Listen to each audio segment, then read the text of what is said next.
crafty friends, Jen Cassell here. I am back with the 3D castle project that I created for Scrapdiva Designs. I'm so excited to share this with you guys. This is my favorite project that I've created in a really long time. So let's take a look here. Absolutely adorable. For this tutorial, I did use the 3D castle die as well as the door mini album that came out I believe it was December of last year. And then I used the wavy tag die, one of my favorites, a few of the bow dies. I will get into it. You will need to hand cut a few things as well. We will go over it. I'll do a step-by-step tutorial for you. So if you're interested, stay tuned. Here's a little different view of the castle. I've laid it down flat for you so we can have a little better view. As always, here is the website and all of her info on the back. Make sure to use that hashtag Scrapdiva Designs for some amazing inspiration. As always, feel free to use my coupon code JEN10 for 10% off your purchase at the shop. I so appreciate it when you guys are using my coupon code. I do get a small kickback and it helps me continue to create and do the projects that I love to do. So let's get into how I did this and what my methodology was. So I started, of course, with that 3D castle die that came out with the March release. As soon as I saw it, I knew that I wanted to do a big project. I think sometimes we fall into this trap as die cutters that everything has to be super small, but it doesn't. It really doesn't. You can build and build and build and make yourself larger structures using some of the incredible dies that are out there. You don't need a Cricut to do these kind of projects, and I'm going to show you how to do it. So let's start with these towers that I made. So this is the 3D castle die. I have actually doubled mine up. I showed you guys this in my March release video. With this die, you're going to get this base piece here. I've double layered it to create this really tall tower here.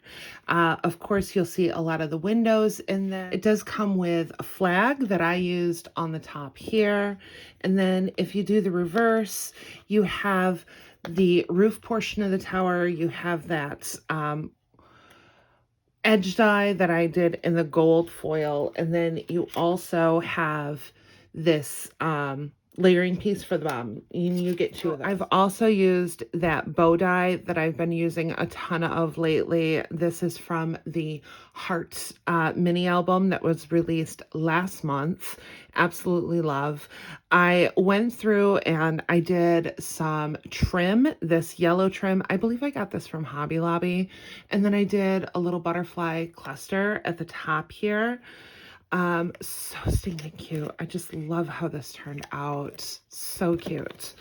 So the other one is really similar. I just did a slightly different cluster at the top, but I wanted to keep everything just kind of uniform. Now, I did do a third tower as well, and this one I just left as the single layer, and then I topped it with a floral cluster. This is the wavy tag die from, it came out, I want to say like last summer or something like that. And then the girly is actually from the Bow mini album that is also available in the shop. I did use some of the butterflies that were released this month too. This was the March butterfly bag topper release. So stinking cute. And even when it's not double layered, I mean, you got yourself a lot of space in here. So the box is going to measure just shy of 3.5 inches in diameter. And then you have about 4 inches. So my double towers are a total of 8 inches tall. This is a really mammoth piece, you guys. The other main die that I used for the base of my structure is the door mini album.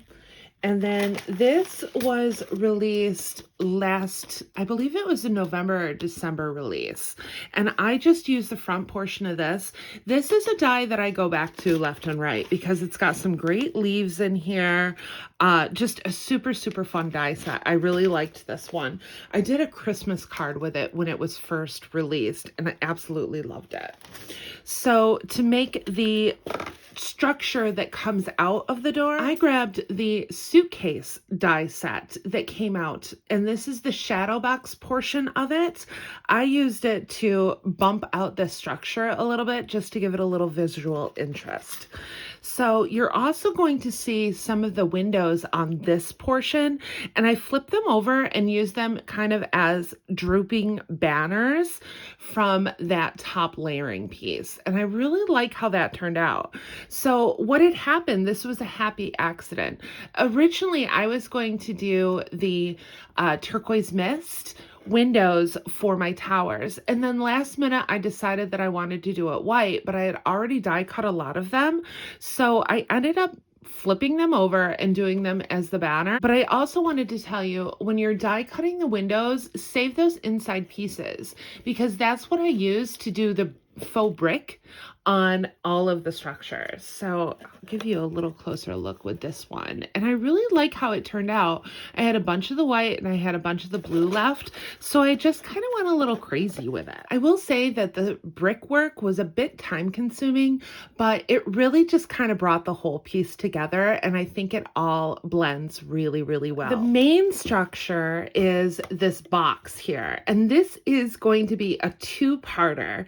I have not done anything with this box. You're going to have to stay tuned for part 2. And I'm going to show you what I'm going to put inside here. I've got a big surprise for you guys. In order to do this main box, you're also going to need a couple extra sheets of paper. I've cut those papers at 8 by 11, and then you're going to need a second piece to be 8 by 11.25 inches. In addition to those 8 by 11s, you're also going to need 2 3.5 by 7-inch pieces of paper. Those are going to form the sides of your box. And then you're going to score on the 8 by 11.25, score at a 1/2 inch, and then on each side of the 8-inch side. And then you're going to score at 7 and 10.5 on the 11.25 inch side. You're going to do the exact same thing with the 8 by 11 piece of paper, score at a 1/2 inch on the 8-inch side on both sides. And then you're also going to score at 7 and 10.5 again. This is just going to leave you a 3/4 inch tab, which I wanted it to come down just a little more, just to add the stability, because I knew that I was going to be popping this on top. I haven't decided yet if I'm actually going to glue the structure together. Once I finish the project that's going to go on the interior of the box, I'm thinking that I'm probably going to magnetize everything so that it can easily come apart. So let's go over the die and the basic components. For this castle, we're doing the double layer. So I've already cut your base piece out 4 times. I've done mine in a pink cardstock, and then I've also cut the white windows. You're going to need a total of 8 for the double tower, and I've already attached these. For these, my stitched inner pieces, I use that to cut acetate that I have backing my window. The tower top, you're going to need 2. I've cut this in the minty cardstock. And then this is your base. Here's my tower piece, and then my base. I've cut each of these twice, and I've already adhered them together. For the tower border, you're going to want 4 of those, and I've cut this out of gold sequin glitter cardstock. So let's start with the base of our box. So we're going to take 2 of these main bodies, and we're going to glue them together.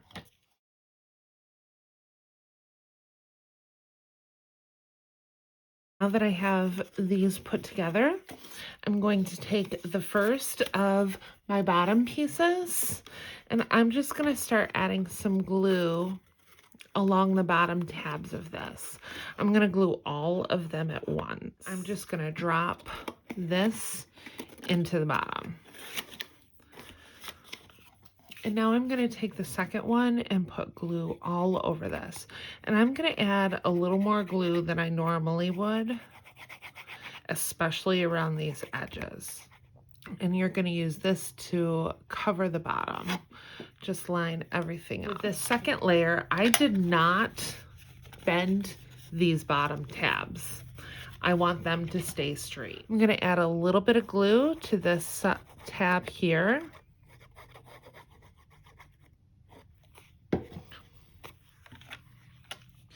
And bring my pieces together. And once again, I'm just going to add glue to all of my tabs at once. And then just line up the top and bottom. And I am going to use my bone folder to really press that in. And if it seems a little flimsy at this part, don't worry. We're going to be covering this up and we're going to add a little support system to it. That's what these are for. So I'm going to grab my first two and I'm going to start scoring. I'm not going to use a bone folder for this one. I'm just going to press it with my fingers. Add hot glue because I'm using glitter cardstock. Now I'm going to make sure that these line up by just kind of eyeing it up. I'm going to put my two towers together and just kind of mark where I put it. Now that you're sure that it's lined up, you can go in with your hot glue gun, and I'm just going to put it right at that seam and around. We have the beginning of our tower here, and now I'm going to focus on the roof. So once again, I'm going to grab my gold border and I'm going to score. Once again, a little bit of hot glue. Now I'm going to grab my Bearly Art and add a little bit of glue to the tab on the ceiling and bring the other one over. And finally, this tab, bring it over. I'm going to line that bottom tab up with my border.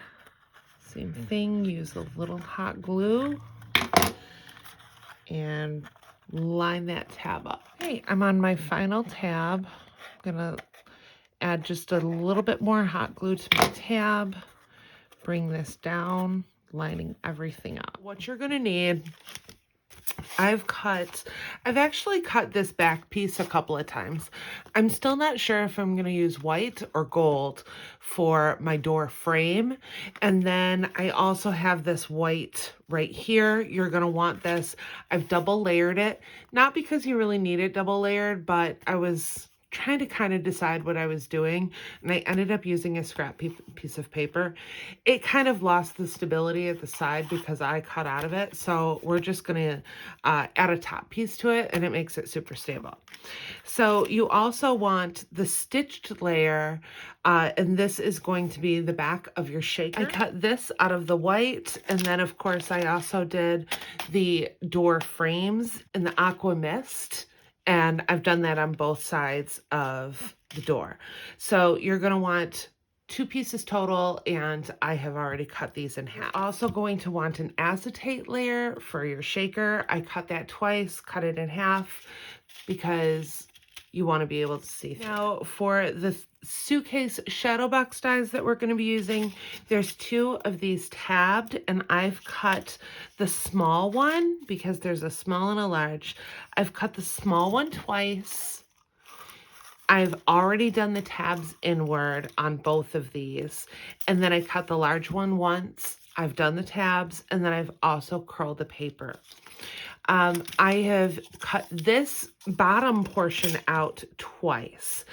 I'm going to use it for the bottom of my door. I've also used it to create the hinge mechanism for my door. So I've already cut it on this, but all you're going to need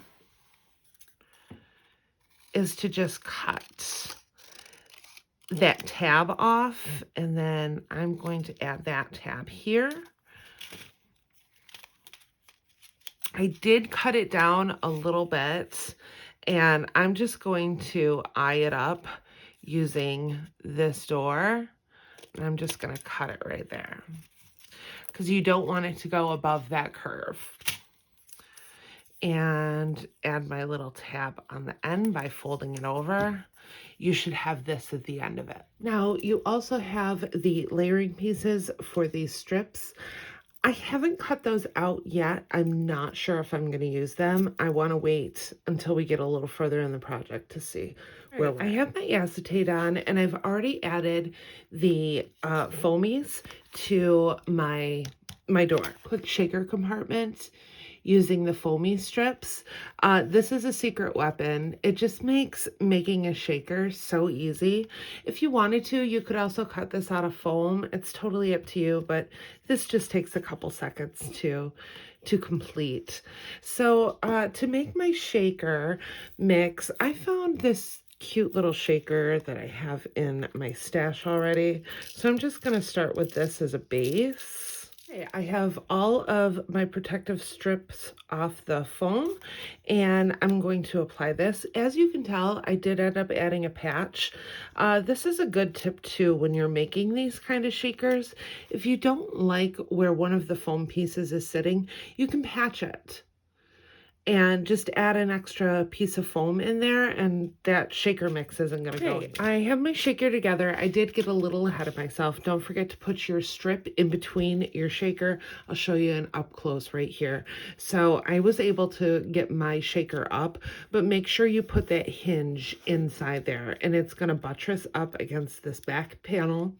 Then you'll have your hinge, your foam layer, and then your top panel. So, and I did put double-sided tape on both of my foam, or both of my hinges, and I have it on both sides, okay? So this is what it's gonna look like when it's done. So I brought over the largest of these tapped portions and then my back panel of my door. I'm going to kind of center this on my worktop, and I'm going to find where the center is, and I'm going to add some glue. Okay, so I think this is about my center. I'm really going to go in with my bone folder right now and press that down. Now I'm going to come over to the shorter of the tab, cut off the last 6 tabs. So count over 3, 6, and I'm going to take that off. Same thing with this one. So I'm just going to line it up, see where it sits, and cut it off. Same thing, I want to add my tabs back in. And now I am going to add some adhesive to the inside tab.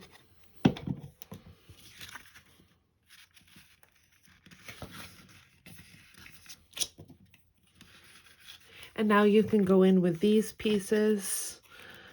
Once again, I'm going to add glue to all the tabs. I'm also going to add a little glue to the bottom. I'll start there and bring these under. I'm also going to take the time to add a little glue right here as well. Now that I have these together, I'm going to do the exact same thing with the second set of tabs. It's just a matter of adding this top layer, and I'm just going to add glue all around it, and I will be right. Now that I have my box together, I'm going to add the doors to the front compartment.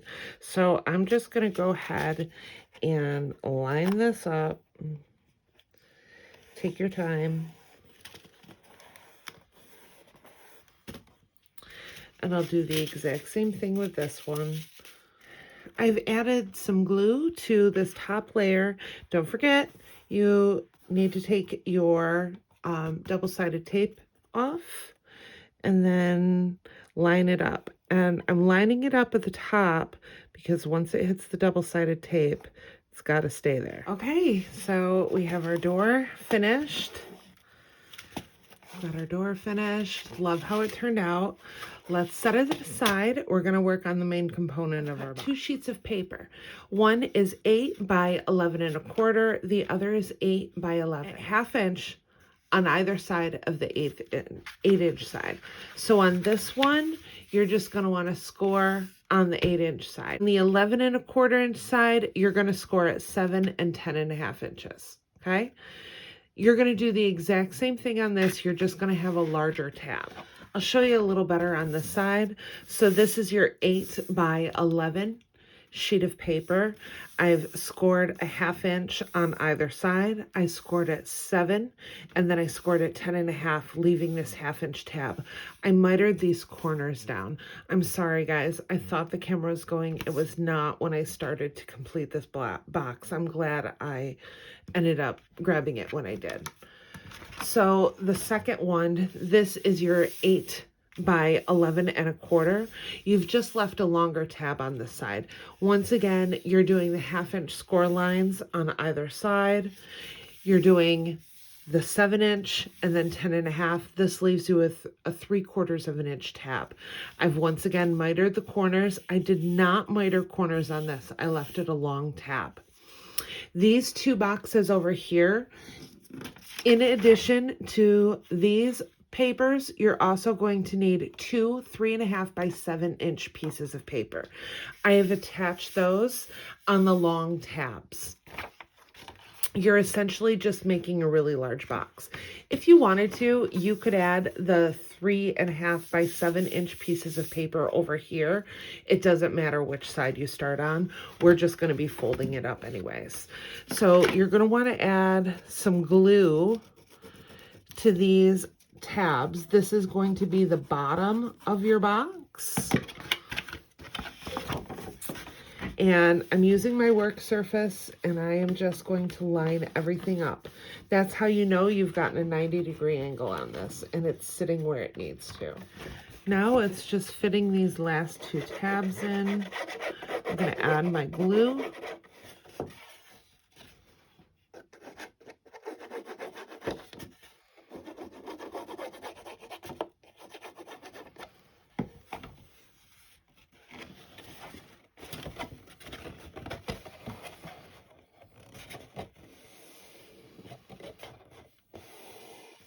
I have my box put together. Very easy box. I know it's a little big and bulky, but all right. And then you're going to be able to put these 2 tabs on the interior, and then that long tab can go on the outside, so it's nice and easy to grasp. Or you could tuck it inside too if you wanted. I'm going to leave mine on the outside though, because it's going to help support. You guys, here's the finished product. I love it. I'm so excited about this. So I did do that 3rd tower for the top here. I know you can't really see it at this angle, but I love how this whole structure turned out. I glued the door to the box. These towers are just so gorgeous. This is one of my favorite die sets from Scrapdiva. I just love how there's just so many possibilities with it. I've seen some really great projects with this. I really encourage you to check this out. Go check out all of the March release. Really, really good release, you guys. Feel free to use my coupon code JEN10 to save in the shop. I wanted to take a moment to thank you all so much for the love and support that you guys have shown. And if you have any questions on this, don't hesitate to leave it in the comments section. I will try to get to it. If you like this video, don't forget to give it a thumbs up and hit that subscribe button for more crafty content. I'll see you in the next crafty video. Bye.